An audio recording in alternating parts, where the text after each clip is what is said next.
వద్దురా, అది మనకెందుకు. ఫోన్ కొనివ్వడం పెద్ద కష్టం కాదు, ఇప్పుడు నీకు అవసరం లేదు. ఇప్పుడు వినండి, నీకు ఫోన్ కొనివ్వడం ఎంత పని వాళ్ళకి?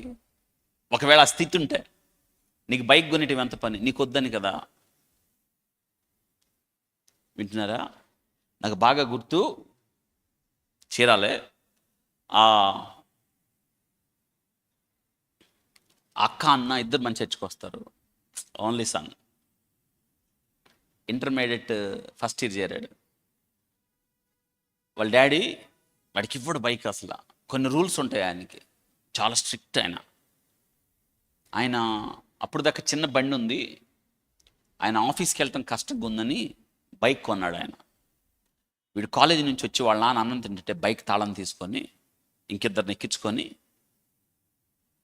తెలుసా బండి సరిగ్గా రాదు, మధ్యాహ్నం స్పీడ్గా కంట్రోల్ అవ్వాల, డివైడర్ కొట్టేశాడు, బ్రెయిన్ ఇంజురీ అయింది.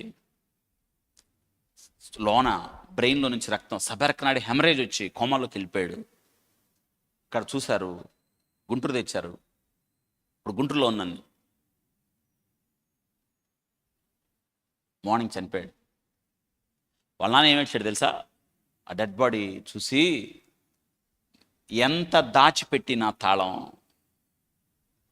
వాడి కంటపడింది. రోజు కనిపించకుండా దాచిపెట్టేవాడిని, ఈరోజు నాకున్న పని భారంతో ఏడాసాడు, టేబుల్ మీద వేసాడు, వాడి కంటపడింది. ఈ బైక్ నా కొడుకు ప్రాణాన్ని తీసింది. ఎట్టేడ్చాడు తెలుసా అండి? ఇప్పుడు నానొద్దన్నాడు, అప్పుడు దాకా రోజు దాచిపెట్టలేడు కదా తాళం. ఈరోజు ఎందుకు ఈ మాట చెప్తున్నాను తెలుసా? మీ అమ్మ మీ నాన్న ఏది చెప్పారు అది ఫైనల్. రెండు ఆలోచన పెట్టుకోవద్దు. మీకు ఏది కావాలో వాళ్ళ ద్వారా దేవుడు మీకు ఇవ్వడానికి ఇష్టపడుతున్నాడు. మీ స్వభావం ఒకటే అవ్వాలి, తిరుగుబాటు స్వభావం వద్దు, ఎదురు తిరిగే స్వభావం వద్దు, రెండు తలంపులు మీలో వద్దు. మనలో స్వభావం ఉంది, తిరుగుబాటు స్వభావం ఉంది, మనలో పాప స్వభావం ఉంది.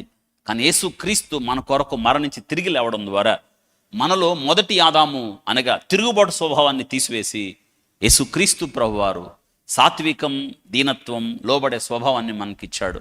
అవును, ప్రభు అదే చెప్పాడు, రండి నా యొద్దకు వచ్చి నా కాడెత్తి నేర్చుకొనిడి, నా కాడి సులువు అని చెప్పాడు, భారం కాదని చెప్పాడు. ఇంకొక మాట చెప్పాడు. ఏం చెప్తున్నాడంటే ఆయన, అవును, మనతో ఆయన మాట్లాడుతున్న మాట ఏంటంటే, యవన కాలంలో అని కాడి మొయ్యండి అని చెప్తున్నాడు.